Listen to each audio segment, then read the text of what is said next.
우리 하나님의 말씀 보시겠습니다. 오늘 우리에게 주신 하나님의 귀한 말씀은 신약성경 데살로니가전서 5장 16절부터 18절까지의 말씀입니다. 우리 다 같이 한 목소리로 봉독하겠습니다. 항상 기뻐하라, 쉬지 말고 기도하라, 범사에 감사하라.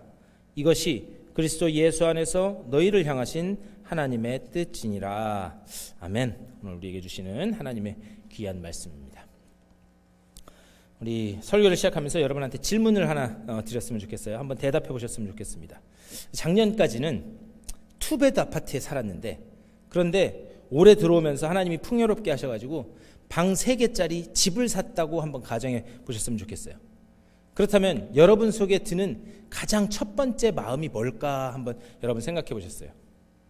여러분 어떤 마음이 드실 것 같으세요?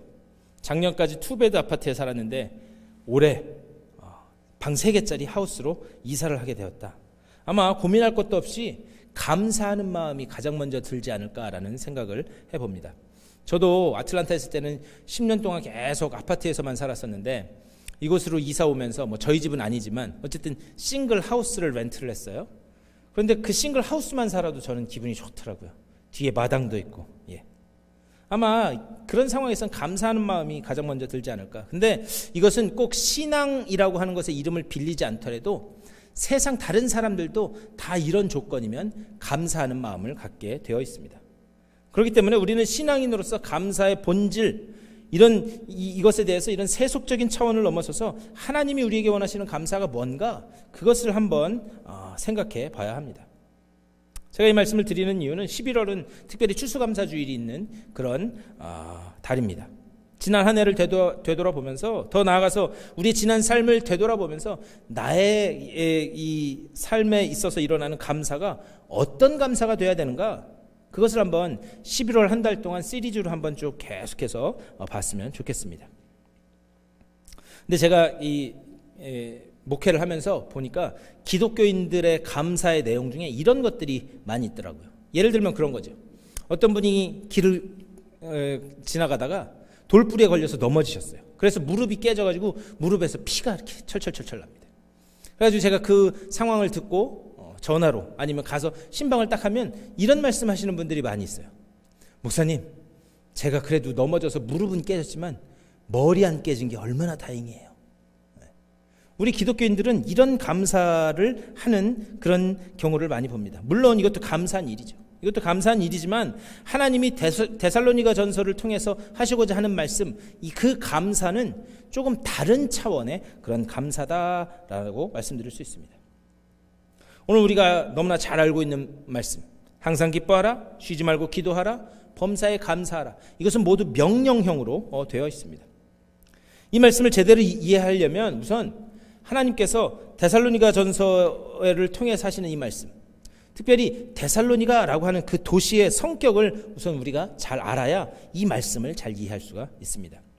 우선 이 데살로니가라고 하는 도시는 마게도니아와 아가야라고 하는 지역에 있던 한 도시입니다. 그런데 이 마게도니아와 아가야, 이 지역에 데살로니가 말고 우리가 잘 알고 있는 유명한 다른 도시가 있었습니다. 그것이 바로 빌립보라고 하는 그런 도시입니다. 그런데 당시는 로마 제국이 강력한 군대를 앞세워서 도시 국가들을 하나하나 다 정복하던 그런 때입니다. 이런 상황에서 로마 군대가 이 빌립보라고 하는 도시를 정복하게 됩니다. 그리고 이 빌립보라고 하는 도시를 딱 정복하고 나서 그 도시의 상황을 보니까 너무 깜짝 놀란 거예요. 뭐 때문에 놀랐는가? 아니, 도시가 이렇게 야만스러울 수가 없는, 이렇게 무지몽매할 수가 없는 겁니다. 그래서 그들이 이걸 어떻게 하면 될까 하다가 한 가지 아이디어를 냅니다. 그게 뭐냐면 그 도시에 있던 모든 불량배들, 질이 안 좋은 사람들, 이런 사람들 다 도시 바깥으로 쫓아냅니다. 그리고 난 다음에 퇴역한 군인들, 아니면 다른 곳에 주둔하고 있던 그 군부대들, 그것을 다 빌립보로 옮겨오게 해요. 그러면서 그들에게 큰 보상을 약속합니다. 그 보상이 뭐였느냐? 만약 이곳에서 이 도시를 잘 재건을 하면 로마 시민권도 주고 또 로마 시민이 누리는 모든 특권을 다 허락해 주겠다라고 하는 그런 특별한 보상을 약속합니다. 결국 어떻게 되는가? 이 빌립보라고 하는 도시는 당시에 가장 로마와 같은, 그래서 별명이 리틀 로마라고 부릴 정도로 로마의 시스템을 가장 잘 간직한 그런 도시가 됩니다. 그런데 그 모습을 옆에 있었던 데살로니가라고 하는 그 도시가 본 거예요. 그러면서 그 사람들이 이렇게 생각하게 됩니다. 어차피 로마 사람들한테 우리 이 도시는 무너질 수밖에 없는데 기왕에 무너질 바에야 괜히 저항해서 힘 빼지 말고 우리 스스로 로마 군대에게 이 도시를 내어주자. 그리고 저 옆에 빌립보라고 하는 도시가 받았던 혜택을 우리도 받자라고 그렇게 생각합니다. 그래서 스스로 로마의 속국이 돼요. 그런데 이 상황을 보면 당시 데살로니가 사람들의 생각을 우리가 엿볼 수 있습니다. 다시 말하면 뭐냐? 그 데살로니가에 있었던 데살로니가 시민들은 시대의 흐름에 밝았던 사람들이에요. 무엇이 대세냐? 무엇이? 어디에 줄을 서야 되느냐? 이것에 아주 밝은 사람들이었다라고 하는 그런 사실입니다. 그런데 이 데살로니가라고 하는 도시에는 크게 두 개의 종교가 이 사람들의 시민들의 이 정신세계를 지배하고 있었어요. 첫 번째는 디오니소스라고 하는 종교였습니다. 근데 이 디오니소스라고 하는 종교는 어떤 종교냐면 남자의 성기가 종교의 심볼이었어요. 이게 뭘 상징하냐? 힘, 지배. 다시 말하면 이 데살로니가 사람들의 정신세계 속에는 힘을 가지고 지배하는 것, 이것이 그들의 정신세계를 꽉 붙잡고 있었다라고 하는 사실입니다. 또 다른 종교는 뭐냐? 카비루스라고 하는 종교가 있었어요. 그런데 이 카비루스라고 하는 종교는 카비루스라고 하는 장군을 섬기는 그런 종교입니다. 이 카비루스라고 하는 사람은 어떤 사람이었냐? 아주 용맹한 장군이었습니다. 그래서 전쟁에 나갈 때마다 아주 용맹함을 떨치면서 전쟁을 승리로 이끌었었는데 불행하게도 젊은 나이에 죽게 됩니다. 그러자 그를 따르던 그 밑에 있는 수많은 장군들이 이 카비루스라고 하는 장군을 신격화하게 돼요. 그래서 신처럼 그렇게 모시게 됩니다. 제가 예전에 어떤 다큐멘터리를 보니까 일본 사람들이 이순신 장군을 섬기는 그런 사당을 지어놓고 거기서 이순신 장군을 숭배한다라고 하는 그런 다큐멘터리를 본 적이 있습니다. 이 이순신 장군 하면 일본 왜구들을 무찌른 사람인데, 그런데 그 장군을 신격화해가지고 믿는 사람들이 있었다라고 하는 사실입니다. 그런 것처럼 이 카비루스라고 하는 이 종교는 이 장군을 신격화해서 어떻게 이야기를 했는가? 이 장군은 죽은 게 아니다. 이 장군은 반드시 부활해서 이 도시를 다시 잘 재건할 것이다 라고 하는 그런 사상을 믿는 이 종교였습니다. 그런데 어느 날 빌립보 감옥에서 풀려난 바울과 실라가 이 데살로니가라고 하는 도시로 들어오게 됩니다. 그리고 거기에서 복음을 선포하기 시작해요. 예수가 그리스도시다. 이 예수만이 영원한 생명이다. 예수를 믿으면 영원한 구원을 얻을 것이다. 그 선포를 막 하게 됩니다. 그런데 이런 두 가지의 종교, 여기에 빠져있던 데살로니가 사람들이 그 복음을 받아들이지 않고 강력하게 저항을 합니다. 더군다나 그 데살로니가라고 하는 도시에 있던 유대인 출신 사람들이 그 복음을 거부하면서 어떻게 하는가? 동네 불량배들을 사요. 그래가지고 바울과 실라가 머물고 있던 그 집을 밤에 습격을 하게 됩니다. 그래서 바울과 실라는 겨우겨우 몸만 빠져나와서 베레아를 거쳐서 아덴으로 피신을 하게 됩니다. 제가 지금 말씀을 전하면서 여러분 표정을 보니까 굉장히 놀라운데요. 마치 처음 듣는 얘기인 양. 이거 사도행전 17장에 다 나와 있는 이야기입니다. 사도행전 17장 오늘 한번 읽어보셨으면 좋겠어요. 거기에 나오는 어떤 역사 얘기가 아니라 성경 말씀이에요. 성경 말씀. 그런데 바울이 아덴에 딱 도착해서 이제 어느 정도 일정 기간이 지난 다음에 한 가지 걱정이 생기기 시작해요. 그 걱정이 뭔가? 아니 내가 이 데살로니가 한 회당에서 3주밖에 복음을 증거하지 못했는데 내가 복음의 씨앗도 제대로 뿌리지도 못하고 또 복음이 싹 트고 꽃이 피는 것도 보지 못했는데 과연 그 사람들이 이 잘 신앙생활을 하고 있을까? 그 한 가지 걱정이 생기기 시작합니다. 그래서 데살로니가 이 교회의 상황을 알기 위해서 사도 바울이 자신의 믿음의 아들인 디모데를 데살로니가로 보냅니다. 그래서 그곳에 가서 그 교인들의 상황을 좀 보고 와라 라고 그렇게 이야기합니다. 그래서 그 명령을 받들은 디모데가 데살로니가 지역을 가게 돼요. 그리고 거기다 한참 있다가 이제 돌아와서 바울에게 놀라운 소식을 전하게 됩니다. 그 놀라운 소식이 뭐냐? 바울이 복음을 증거했을 때 가난한 사람, 소외된 사람, 이런 사람들이 복음을 받아들일 거라고 그렇게 생각을 했는데 그게 아니라 고관대작, 귀족 부인, 이런 사람들이 복음을 받아들이기 시작했다라는 거예요. 그런데 당시에 지금하고는 다르게 당시 예수를 믿는다는 것, 복음을 받아들인다는 것은 어떤 의미였냐면 내가 가진 명예, 지위, 특권, 다시 말하면 자신이 가지고 있던 기득권을 완전히 포기해야지만 예수를 믿는다, 예수를 믿을 수 있었습니다. 왜 그런가? 그들이 예수를 믿게 되는 순간 그들은 사회에서 완전히 격리되고 쫓겨나게 돼 있었기 때문에 아무것도 가질 수가 없었습니다. 그런데 사도 바울이 디모데로부터 들은 소식은 무엇인가? 귀족 부인, 고관대적 이런 사람들이 복음을 받고 너무 기쁨 가운데 신앙생활을 합니다라는 그런 이야기를 듣게 됩니다. 이것을 말씀하는 것이 3장 1절부터 4절까지의 말씀이에요. 3장 1절부터 4절까지 제가 한번 받들어 읽겠습니다. 이러므로 우리가 참다 못하여 우리만 아덴에 머물기를 좋게 생각하고 우리 형제 곧 그리스도의 복음을 전하는 하나님의 일꾼인 디모데를 보내노니 이는 너희를 굳건하게 하고 너희 믿음에 대하여 위로함으로 아무도 이 여러 환난 중에 흔들리지 않게 하려 함이라. 우리가 이것을 위하여 세움을 받은 줄을 너희가 친히 알리라. 우리가 너희와 함께 있을 때에 장차 받을 환난을 너희에게 미리 말하였는데 과연 그렇게 된 것을 너희가 아느니라. 이게 무슨 말인가? 바울이 복음을 증거할 때 이 복음을 믿으면 그러면 무병장수하고 여러분들 모든 문제가 형통하게 되고 여러분 다 대박납니다, 이런 복음을 증거한 게 아니라는 거예요. 대신에 사도 바울은 이런 얘기를 하는 거예요. 내가 여러분에게 예전에 복음을 전할 때 복음을 믿는다는 것은 고난받고 소외당하고 그리고 외로움 가운데 홀로 남겨진 것처럼 그런 외로운 길을 각오해야 됩니다라고 내가 말하지 않았습니까? 지금 그것을 이야기하는 거예요. 4절 말씀이 바로 이 얘기를 하는 거예요. 제가 다시 한번 읽겠습니다. 우리가 너희와 함께 있을 때에 장차 받을 환난을 너희에게 미리 말하였는데 과연 그렇게 된 것을 너희가 아느니라. 그리고 6절과 8절에서 이렇게 말씀합니다. 지금은 디모데가 너희로부터 와서 너희 믿음과 사랑의 기쁜 소식을 우리에게 전하고 또 너희가 항상 우리를 잘 생각하여 우리가 너희를 간절히 보고자 함과 같이 너희도 우리를 간절히 보고자 한다 하니 이러므로 형제들아 우리가 모든 궁핍과 환난 가운데서 너희 믿음으로 말미암아 너희에게 위로를 받았노라.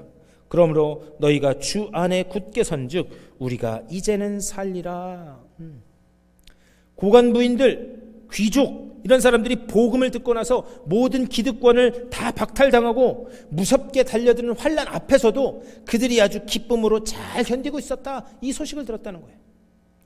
그래서 그 소식을 들은 사도 바울이 펜을 들어서 데살로니가 교회 성도들을 칭찬합니다. 그것이 1장 6절과 7절의 말씀이에요.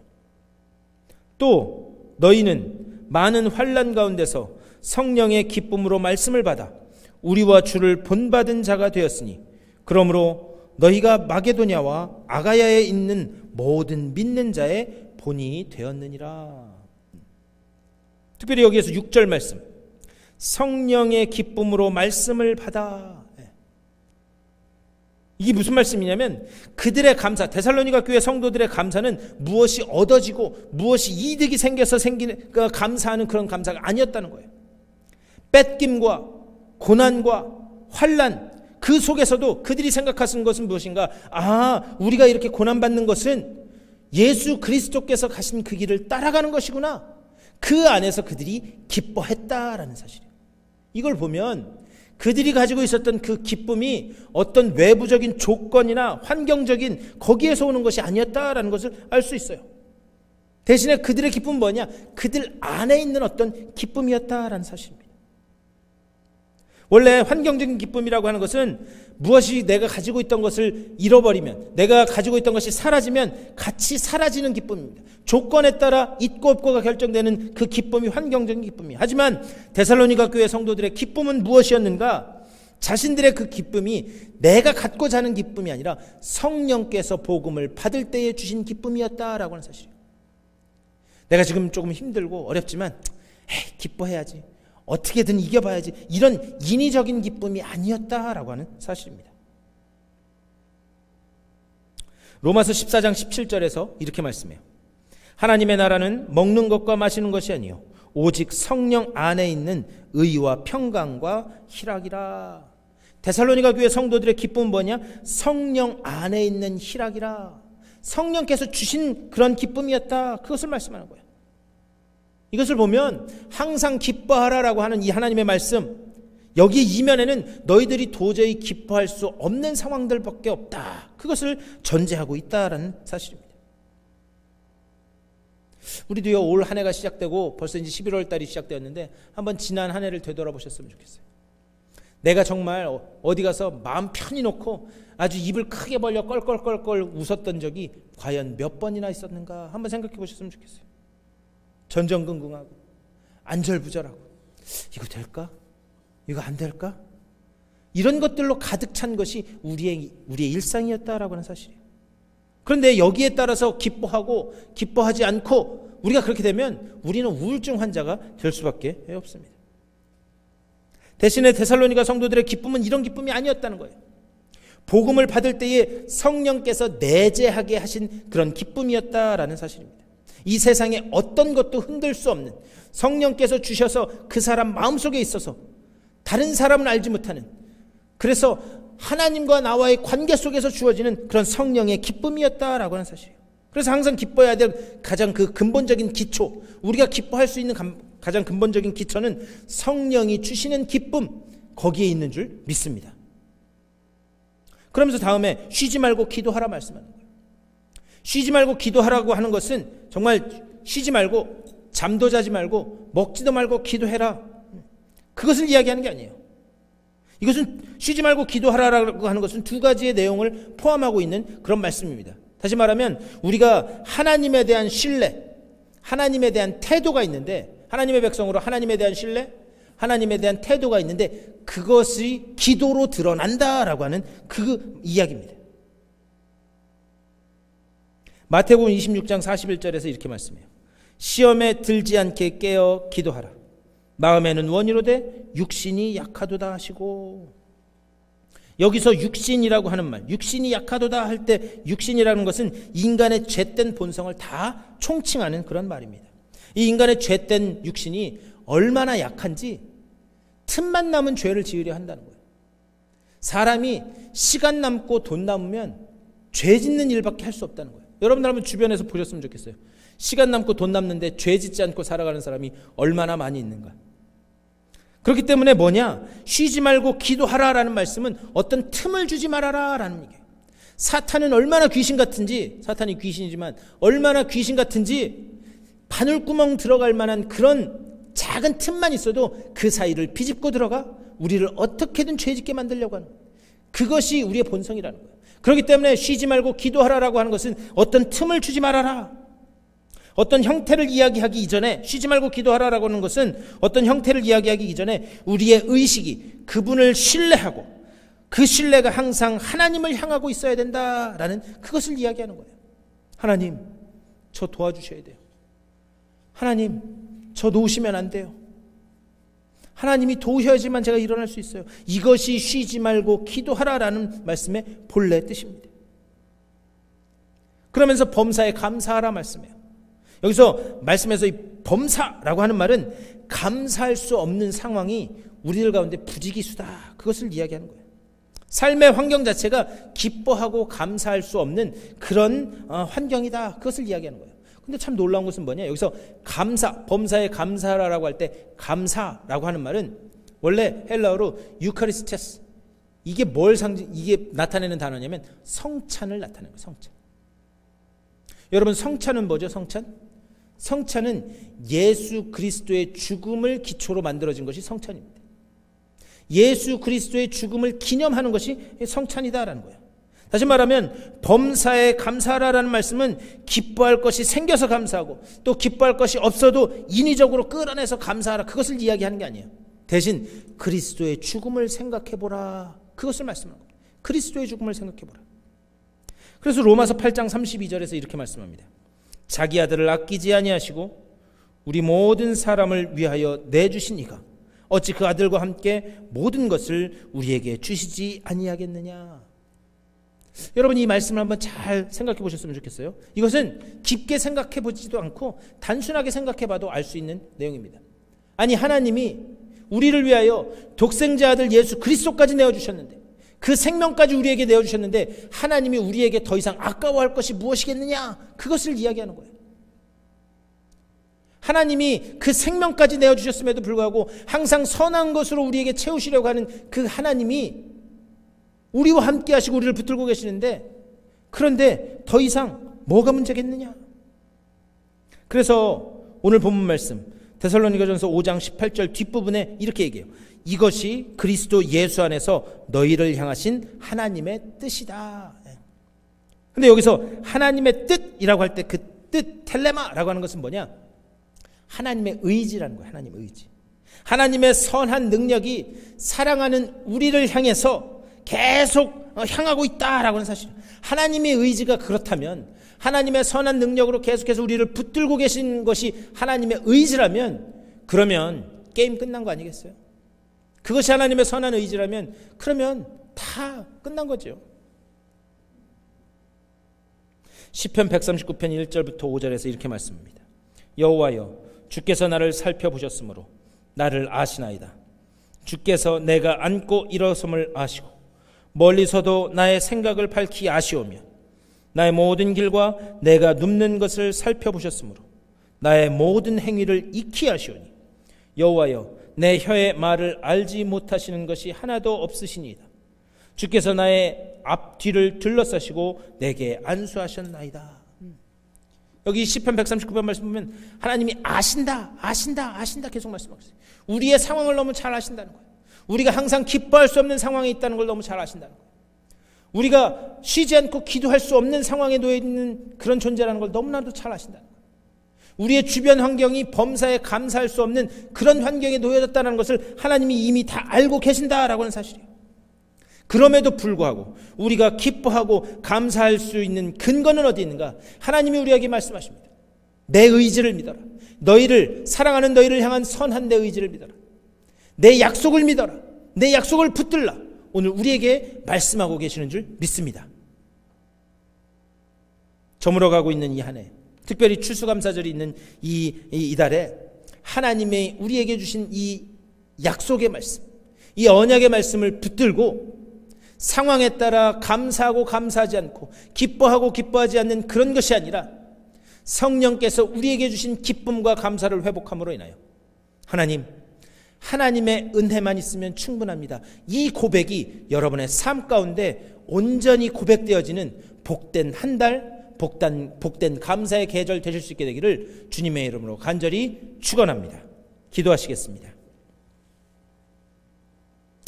하나님의 선한 능력이 사랑하시는 하나님의 백성인 우리의 일생을 향하고 있는 줄 믿습니다.